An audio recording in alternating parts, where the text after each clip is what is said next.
Cambridge English, IELTS 10, published by Cambridge University Press and Cambridge English Language Assessment, 2015.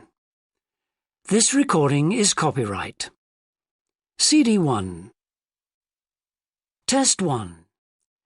You will hear a number of different recordings and you will have to answer questions on what you hear.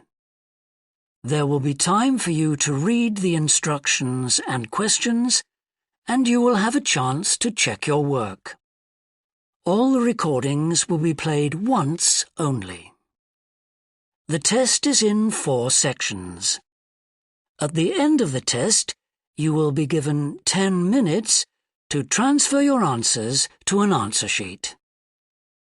Now turn to Section 1. Section 1. You will hear a telephone conversation between a travel agent and a customer.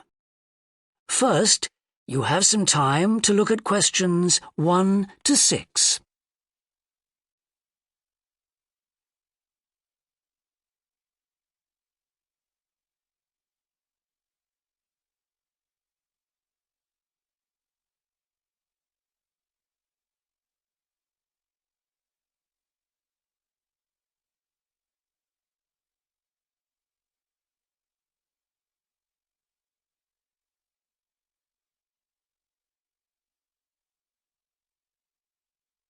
You will see that there is an example that has been done for you. On this occasion only, the conversation relating to this will be played first. Good morning, World Tours. My name is Jamie. How can I help you? Good morning. I want some information on self-drive tours in the USA. Could you send me a brochure? Of course. Could I have your name, please? Andrea Brown. The customer's name is Andrea Brown, so Brown has been written in the space. Now we shall begin. You should answer the questions as you listen, because you will not hear the recording a second time. Listen carefully and answer questions 1 to 6. Good morning, World Tours. My name is Jamie. How can I help you? Good morning. I want some information on self-drive tours in the USA. Could you send me a brochure? Of course. Could I have your name, please? Andrea Brown. Thank you. And your address? 24 Ardley Road. Can you spell that? Ardleigh Road. Postcode? BH5 2OP. Thanks. And can I have your phone number? Is a mobile all right? Fine. It's 07786 643 091. Thank you. And can I ask you where you heard about World Tours? From a friend, or did you see an advert somewhere? No, I read about you in the newspaper. OK, I'll get the brochures in the post to you, but can I give you some information over the phone? What kinds of things do you want to do on your holiday? I'm interested in going to California with my family. I've got 2 children, and we want to hire a car. OK. We have a couple of self-drive tours there, visiting different places of interest in California. The first one begins in Los Angeles, and there's plenty of time to visit some of the theme parks there. That's something on my children's list, so I'd want to include that. Good. Then you drive to San Francisco. From San Francisco, you can drive to Yosemite Park, where you spend a couple of nights. You can choose to stay in a lodge or on the campsite. I don't like the idea of staying in a tent. It'd be too hot. Right. And the tour ends in Las Vegas. OK. The other trip we can arrange is slightly different. It starts in San Francisco, then you drive south to Cambria. Someone told me there's a really nice castle near Cambria. Will we go near that? Hearst Castle is on that road, so you could stop there. Good. I'd like to do that. Does this trip also go into the desert? No, it continues to Santa Monica, where most people like to stop and do some shopping. We have enough of that at home, so that doesn't interest us. OK. Well, you could go straight on to San Diego. That's good for beaches, isn't it? That's right. That's a good place to relax, and your children might like to visit the zoo before flying home. I don't think so. We want some time for sunbathing and swimming. Before you hear the rest of the conversation, you have some time to look at questions 7 to 10.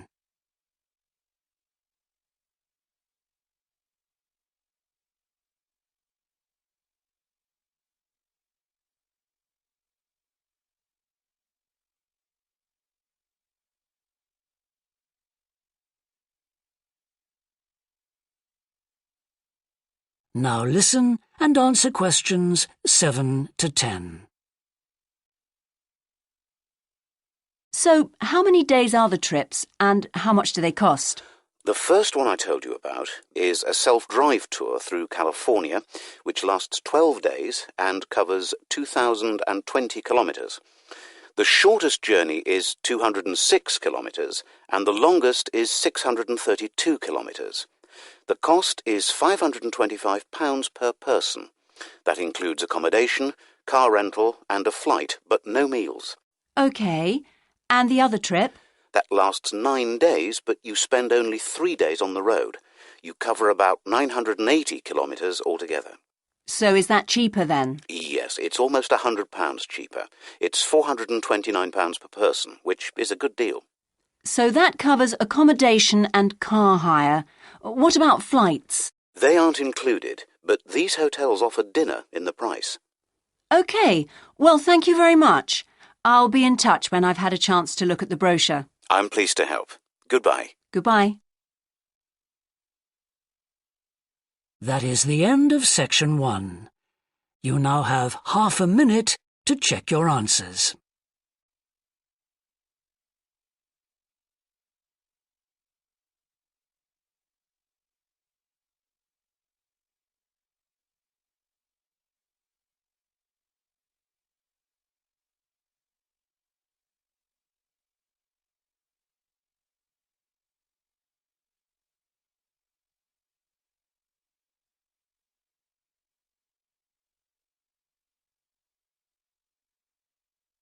Now turn to section 2.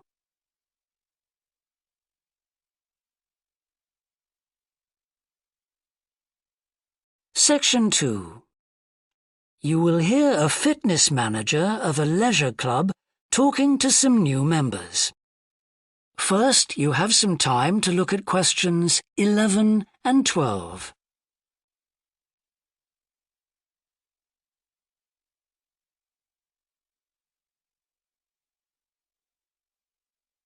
Now listen and answer questions 11 and 12.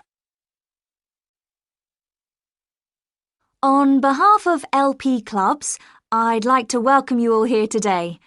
My name's Sandy Fisher, and I'm one of the fitness managers here. Before we start our tour of the club, I'll just run through some basic information about the facilities we have here, including recent improvements, and explain the types of membership available. Our greatest asset is probably our swimming pool, which at 25 metres isn't Olympic-sized, but now we've expanded it to 8 lanes, it's much wider. This means there are rarely more than a couple of people at a time in each lane.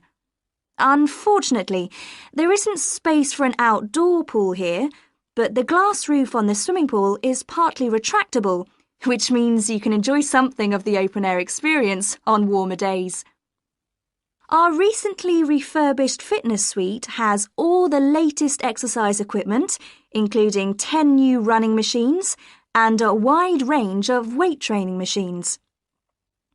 Each member is given full training in how to operate the equipment, and there is always a trainer on duty to offer help and advice. Although we do have adult-only times after 6 and at certain times at weekends, children are well catered for. Older children continue to benefit from a wide range of tuition, anything from trampolining to yoga. Before you hear the rest of the talk, you have some time to look at questions 13 to 20.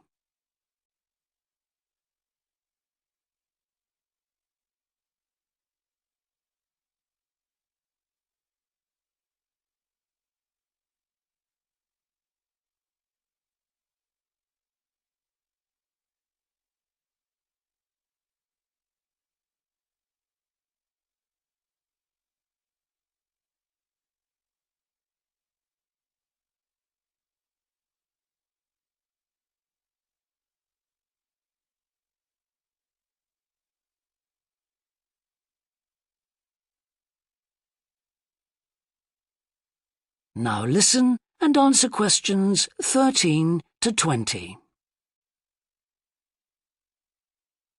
One thing all our members appreciate about us is that we take very good care of them. This starts on day 1 with your personal assessment. You are asked to fill in a questionnaire giving details of any health problems. One of our personal trainers will then go through this with you. The trainer will then take you through the safety rules for using the equipment in the fitness suite. During your next exercise session, a personal trainer will work with you to make sure you understand these. It's very important to do this because we really do want to avoid having any sports injuries. There's a lot more to looking after yourself than simply lifting weights. At the end of the personal assessment, the trainer will draw up a plan outlining what you should try to achieve within a 6-week period. This will then be reviewed at the end of the 6 weeks. Now, I'll just quickly run through the types of membership we have available. All members must pay a joining fee of £90 in addition to the rates for the monthly membership fees. Gold membership entitles you to free entry at all LP clubs. There are now LP clubs in all major cities and towns, so if you travel a lot, this will be a great advantage. Individual gold membership costs £50 a month, and joint membership for you and your partner will cost £75.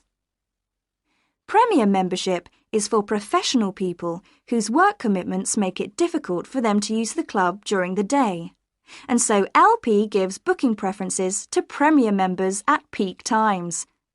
This means you'll find it easier to book the sessions at times that suit you. Reciprocal arrangements with other LP clubs are available to Premier members. Premier membership is for individuals only, but you'll be sent passes for guests every month. The monthly fee is £65. You don't have to have any special clothes or equipment when you visit the club.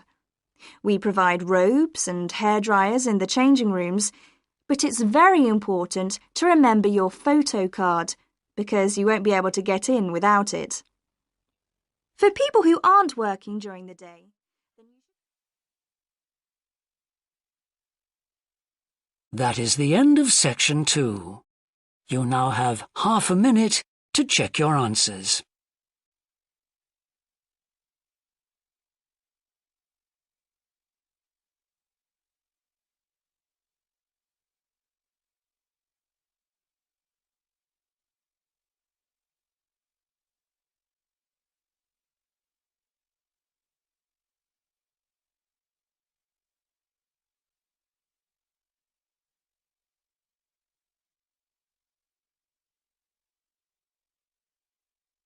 Now turn to section 3.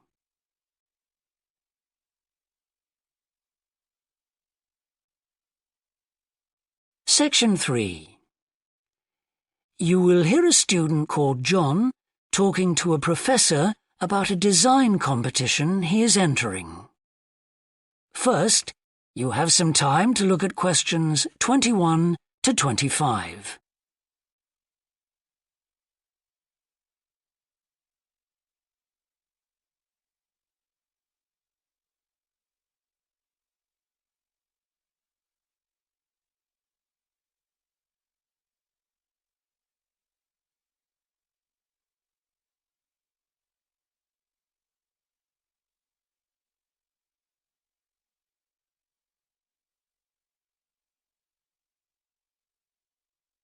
Now listen carefully and answer questions 21 to 25. Hello, Professor. I'm John Wishart. I'm working on my entry for the Global Design Competition. My tutor said you might be able to help me with it. Ah, yes, I got a copy of your drawings. Come in and tell me about it. What sort of competition is it? Well, it's an international design competition, and we have to come up with a new design for a typical domestic kitchen appliance. I see. And are there any special conditions? Does it have to save energy, for example? Actually, that was the focus in last year's competition. This year's different. We have to adopt an innovative approach to existing technology using it in a way that hasn't been thought of before. I see, that sounds tricky. And what kitchen appliance have you chosen? Well, I decided to choose the dishwasher. Interesting. What made you choose that? Well, they're an everyday kitchen appliance in most Australian houses, but they're all pretty boring and almost identical to each other. I think some people will be prepared to pay a little extra for something that looks different. It's a nice idea. I see you've called your design the rock pool. Why is that? Basically because it looks like the rock pools you find on a beach. The top is made of glass so that you can look down into it. And there's a stone at the bottom. Is that just for decoration? Actually, it does have a function. Instead of pushing a button, you turn the stone. So it's really just a novel way of starting the dishwasher. That's right. It's a really nice design, but what makes it innovative? Well, I decided to make a dishwasher that uses carbon dioxide. In place of water and detergent? How will you manage that? The idea is to pressurise the carbon dioxide so that it becomes a liquid. The fluid is then released into the dishwasher where it cleans the dishes all by itself. Sounds like a brilliant idea. Your system will totally do away with the need for strong detergents. So what happens once the dishes are clean? Well, to allow them to dry, the liquid carbon dioxide and the waste materials all go to an area called the holding chamber. That's where the liquid is depressurised and so it reverts to a gas. Then the oil and grease are separated out and sent to the waste system. It sounds like you've thought it all out very thoroughly. So what happens to the carbon dioxide once the process is complete? Not wasted, I hope. Actually, that's where the real savings are made. The carbon dioxide is sent back to the cylinder and can be used again and again. What a terrific idea. Do you think it will ever be built? Probably not, but that's okay. Well, I'm sure a lot of positive things will come out of your design. Before you hear the rest of the discussion, you have some time to look at questions 26 to 30.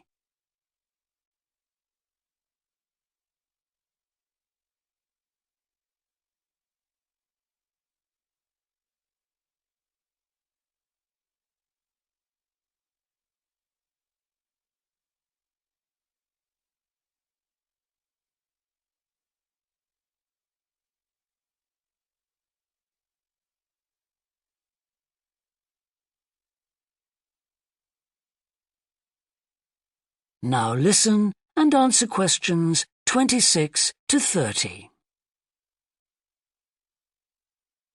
Now, you seem to have thought about everything, so what exactly did you need me to help you with?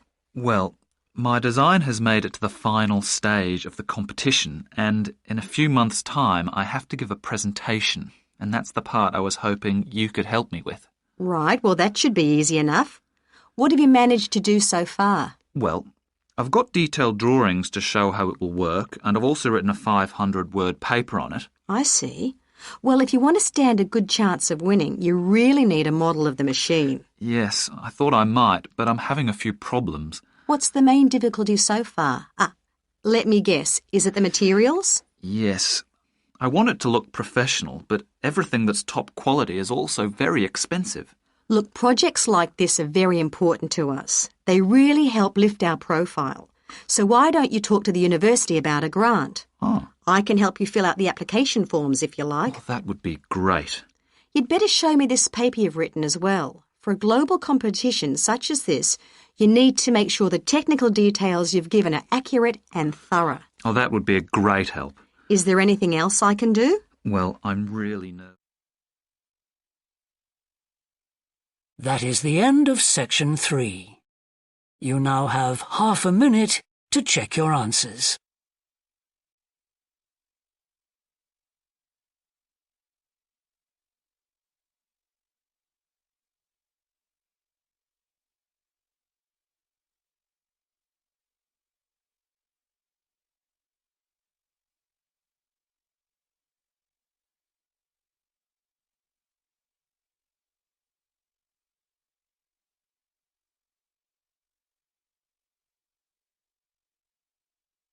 Now turn to section 4.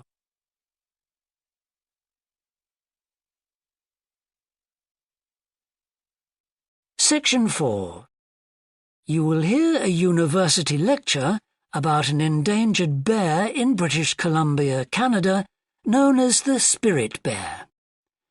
First, you have some time to look at questions 31 to 40.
Now listen carefully and answer questions 31 to 40.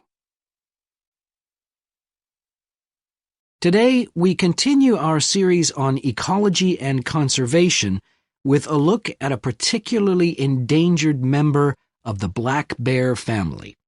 1 in 10 black bears is actually born with a white coat, which is the result of a special gene that surfaces in a few. Local people have named it the spirit bear, and according to the legends of these communities, its snowy fur brings with it a special power. Because of this, it has always been highly regarded by them, so much that they do not speak of seeing it to anyone else. It is their way of protecting it when strangers visit the area. The white bear's habitat is quite interesting. The bear's strong relationship with the old-growth rainforest is a complex one. The white bear relies on the huge, centuries-old trees in the forest in many ways. For example, the old-growth trees have extremely long roots that help prevent erosion of the soil along the banks of the many fish streams. Keeping these banks intact is important because these streams are home to salmon, which are the bear's main food source. In return, the bear's feeding habits nurture the forest.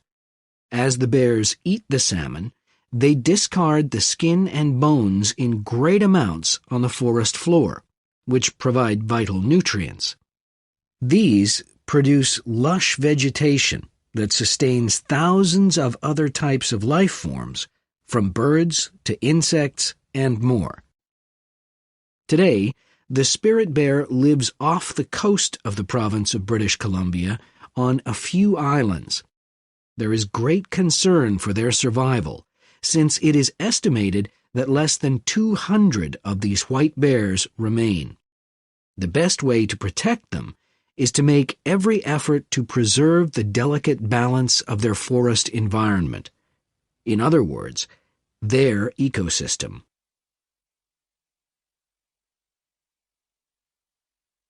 The greatest threat to the bear's existence is the loss of its habitat. Over many years, logging companies have stripped the land by cutting down a large number of trees. In addition, they have built roads which have fractured the areas where the bear usually feeds, and many hibernation sites have also been lost. The logging of the trees along the streams has damaged the places where the bears fish. To make matters worse, the number of salmon in those streams is declining because there is no legal limit on fishing at the moment. All these influences have a negative impact on the spirit bear's very existence, which is made all the more fragile by the fact that reproduction among these bears has always been disappointingly low. And so, what's the situation going forward? Community organizations environmental groups, and the British Columbia government are now working together on the problem. The government is now requiring logging companies to adopt a better logging method, which is a positive step. However, these measures alone may not be sufficient to ensure a healthy population of the spirit bear in the future. Other steps also need to be taken. While it is important to maintain the spirit bear's habitat, there also needs to be more emphasis on its expansion. The move is justified as it will also create space for other bears that are losing their homes to damage. That is the end of section 4. You now have half a minute to check your answers.